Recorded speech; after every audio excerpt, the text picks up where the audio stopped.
Let's get right into it. Number 8. The failed Ohio robbery. Alright, picture this. It's 2009 in Columbus, Ohio. This guy named Stefan Bennett and his two buddies decide to rob an apartment.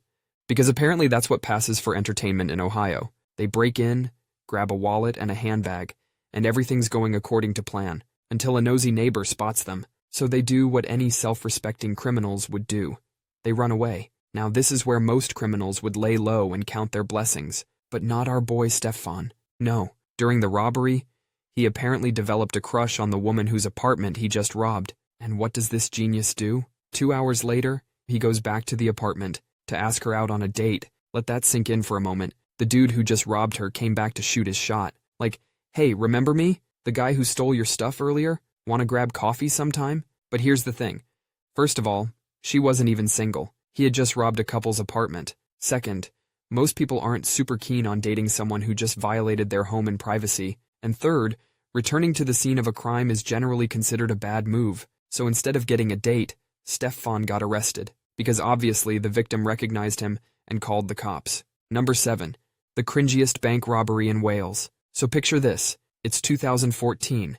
Dean walks into his local bank in Wales. He's there to update his address. Pretty normal stuff. But while he's there, surrounded by all that money, he gets what he thinks is a brilliant idea. He thinks, I should rob this place. Now, most people would take some time to plan a bank robbery. You know, maybe watch some heist movies, figure out the security situation. But not our boy Dean. He decides to do it right then and there. So what does he do? He goes home, puts on his master criminal disguise. And by that, I mean sunglasses and a hoodie. Oh, and he puts socks over his shoes, because apparently that's what professional criminals do nowadays. His weapon of choice was a bread knife. Not like a machete or anything scary, just a regular kitchen knife that you'd use to cut your sandwich. So Dean walks back into the same bank, just 30 minutes after updating his address there, and tries to rob it with his bread knife. The bank staff were not impressed. They just looked at this guy, with his sock-covered shoes and his bread knife, and were like, nah. They refused to give him any money. But here's where it gets even better. Some old guy in the bank felt so bad for Dean that he offered him £20 just to leave. Imagine being such a bad robber that people start tipping you out of pity. When the alarm went off, Dean finally realized that maybe this wasn't his brightest idea, so he runs away. But remember how he updated his address just 30 minutes ago? Yeah, the cops found him pretty quick. It's almost like he left them a map to his house. In the end, Dean got 2.5 years in prison. Number 6.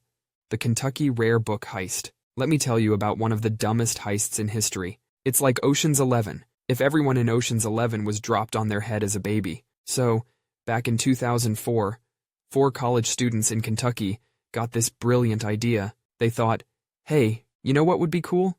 Let's steal some super rare books from our local university. These weren't just any books, though. We're talking about first editions worth millions.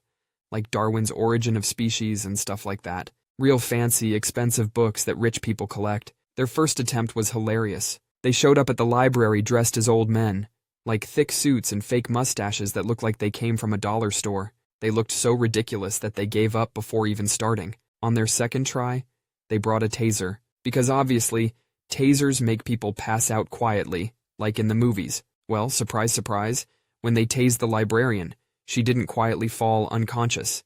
Instead, she started screaming her head off, and they didn't even think about how heavy books are. They're trying to run away with these huge old books, and they're dropping them everywhere. The cherry on top is, one of these masterminds used the same email address to set up their viewing at the library and to contact Christie's auction house about selling the stolen goods. Like, did they think the FBI wouldn't figure that out? The FBI caught up with them pretty quick after that. All 4 of them got 7 years in prison. Number 5. The Berlin Bank Tunnel Fiasco. In 2013, some thieves in Berlin thought they'd try the old tunnel trick. They rented a parking garage next to a bank and spent months digging a 100-foot tunnel. They broke into the vault and robbed over 300 safety deposit boxes. But here's where they messed up.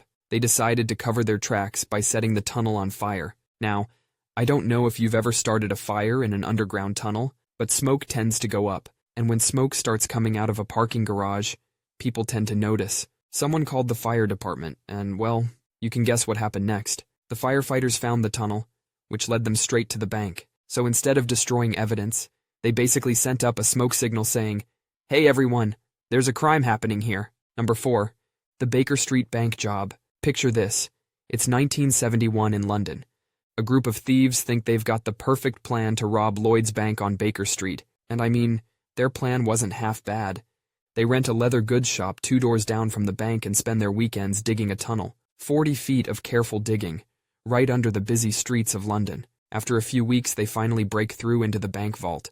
Inside, they find safety deposit boxes filled with cash, jewelry, and who knows what else. Now, these guys thought they were being real clever. They've got a person on a nearby roof with a walkie-talkie to warn them if anyone's coming.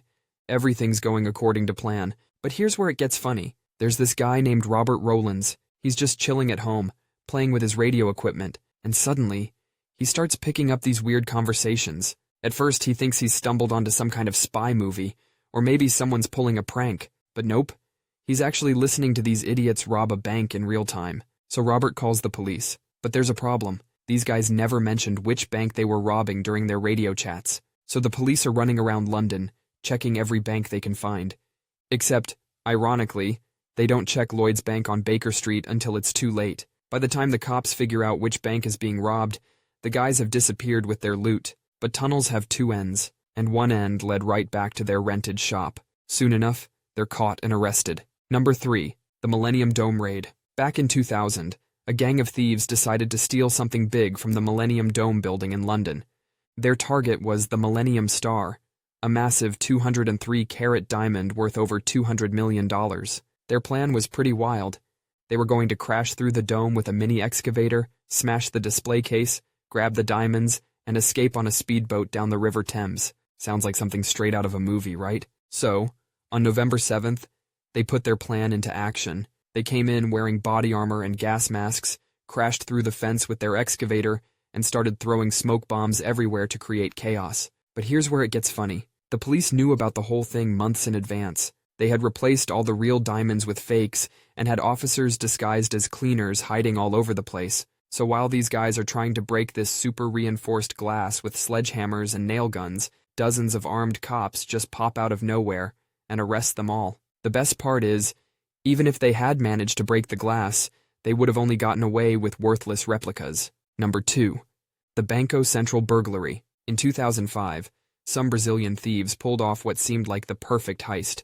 They rented a house near the Central Bank of Brazil and pretended to be a landscaping company. Over 3 months, they dug this amazing tunnel. We're talking 256 feet long with lights and air conditioning. They broke into the vault and stole about $70 million in cash. But then one of the gang members got a bit too excited about being rich. He started buying fancy cars, jewelry, and even a bunch of expensive motorcycles. I mean, if you suddenly go from being a gardener to owning a fleet of Harleys, people are going to ask questions. Sure enough, neighbors got suspicious and tipped off the police. They caught him, who then ratted out his buddies. So, if you ever steal millions of dollars, maybe don't announce it to the world by buying every motorcycle in town. Number 1.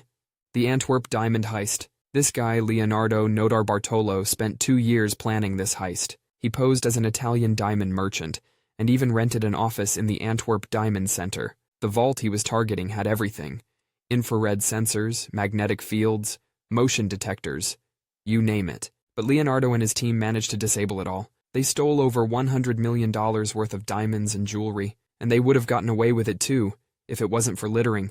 Yeah, you heard that right. On their way back to Italy, Notarbartolo got nervous about carrying evidence, so he decided to dump it in the woods. A local farmer found the trash and called the police. Inside were surveillance tapes, receipts, and even papers with the Diamond Center's logo on them. They caught Notarbartolo, and he got 10 years in prison, all because he couldn't find a proper trash can. So remember, don't litter. It's bad for the environment and apparently can get you arrested for diamond theft. That's all for today. I'll be making similar videos in the future. Subscribe to see them.